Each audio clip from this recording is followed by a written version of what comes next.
Hello everyone, my name is Nani Okana, and welcome to my masterclass, The World is Your Closet. For this masterclass, we have the following goals to help you define your personal style and to show how fashion works as a soft power.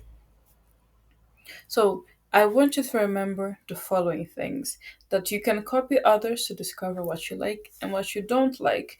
In this world, in this current generation, it is said that originality is the best policy, I would say, but I think that it isn't sometimes it is important to copy others on your surroundings to understand what you would like to do and what you wouldn't like to do with yourself. Also, in that context, it is important to avoid trends that do not align with you.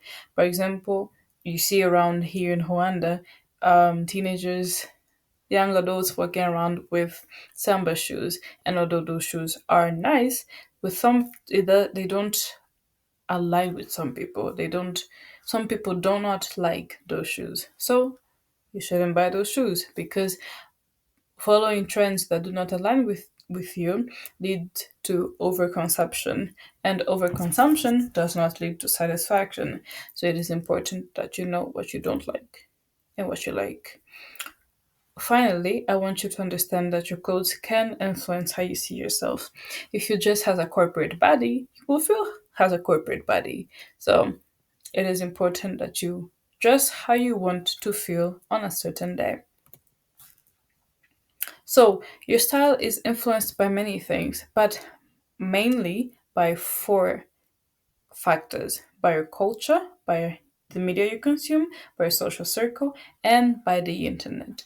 By your culture, if you grew up in a household where purity culture was followed, then you will have a conservative type of style. If you consumed Totally Spies and Wings Club when you were younger, then your style would possibly be shiny and colorful because that's what you saw on TV. Also, your social circle and the internet. What you see, what you consume is what you will pour into yourself and into the world.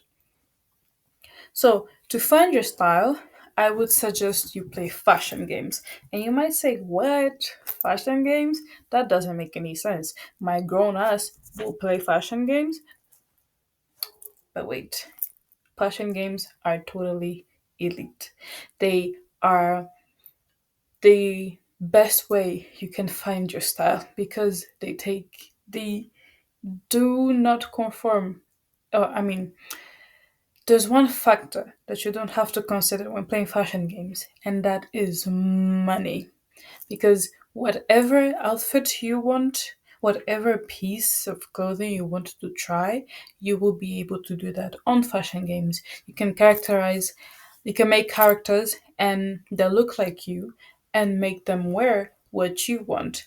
Fashion games can include those online fashion games. Honestly, you can also go on Sims 4 and play to, because you can make your character look more like you on Sims 4. And then you just play. You just dress them however you want. You can also photo track your outfits.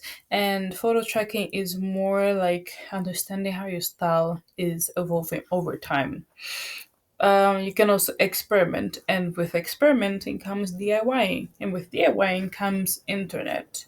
Now, whatever you desire to experiment with yourself, you can DIY that thing. If you want to make chains, you can DIY those chains. And to find those tutorials to make chains, you can go on the internet. So it makes everything much easier. And finally, inspiration analysis. So you can analyze the people that influence you or the people that get inspiration from. If you like a certain person's style, then you can grab a picture of them and analyze it. What do you like about that style? Is it how the clothes fit them? Is it how the clothes are combined? So you understand all of those factors and factor them into your clothes.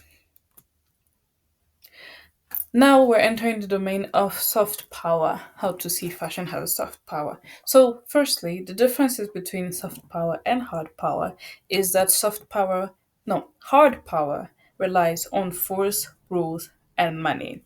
Examples are laws, military strength, and economic sanctions. The goal is to make people do what you want. Now, soft power is influence without force. You shape opinions through culture, images, and values. And in fashion, your clothes communicate your identity, your authority, and belonging before you even speak. Now, examples of how a fashion influences without words is through these people and movements. Nelson Mandela's patterned shirts projected approachability and cultural pride, so you saw him as a friendly man. The women's suffrage movement wore white, green, and purple, and white was often associated with purity, and green with hope. So you could recognize that movement through the clothes that they wore, the colors of the clothing that they wore. Now, Pan African colors like red, green, black, and gold are recognized all over the world. They're recognized even in the flags of West, North, Central African countries. You can see those colors in their flags. It's recognizable. And finally, the Black Panthers leather jackets projected strength, solidarity, and defiance.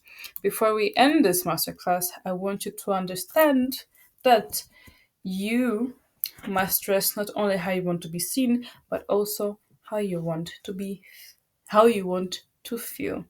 Dress not only how you want to be seen, but also how you want to feel. On a certain day, on a certain hour, every day of your life, just dress how you want to feel.